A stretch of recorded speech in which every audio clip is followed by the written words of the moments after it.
Ukitaka kufahamu siku za mwisho, tangu leo anza soma Biblia yako. Mathayo sura 24 aya ya kwanza mpaka ya mwisho. Ukitaka kufahamu siku za mwisho, tangu leo anza soma Biblia yako. Mathayo sura 24 aya ya kwanza mpaka ya mwisho.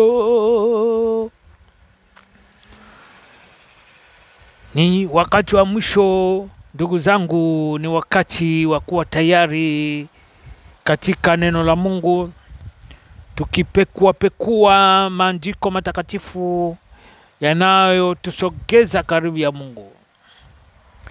Wakati wa mwisho ni wakati hatari ambapo wengi watashitenga na imani wakisikiliza roho zidanganyazo.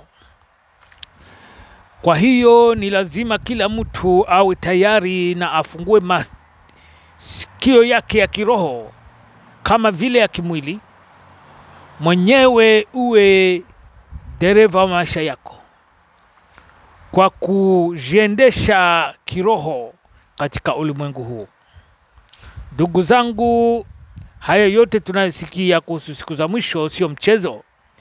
Ni maandiko matakatifu yanatuonyesha ni lazima kupekua mwenyewe katika Biblia na kuona ikiwa kweli haya yote yanayotabiriwa yanaendana na maandiko matakatifu.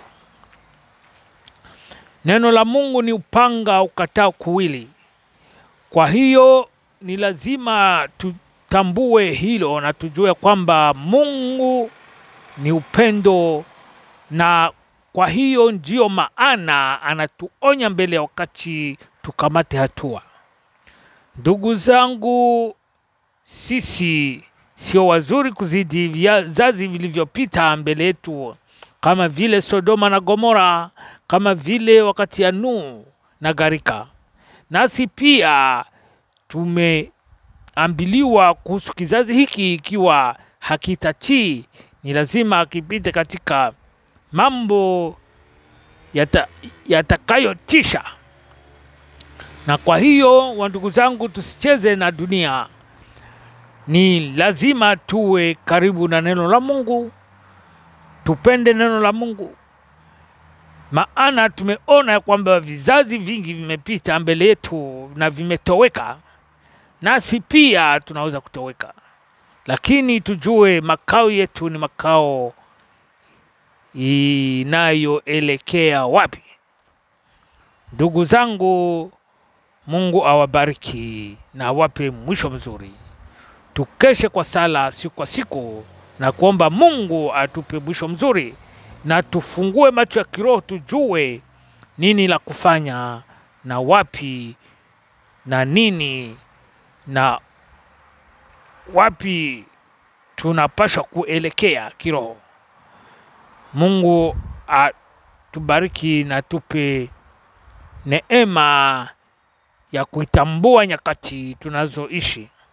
Maana wengi wanapoambiliwa neno la Mungu, wanawaza ni michezo, wanawaza ni tunacheza. Lakini tujue vizazi vilivyopita mbele yetu vilipata neno kama hili tunalopata, vilihubiriwa kuasi, viliasi. Nasi pia tukiasi tutahukumiwa. Lakini cha maana ni kuwa katika mapenzi ya Mungu. Mungu anakuonya leo, ndugu yangu, kamata hatua.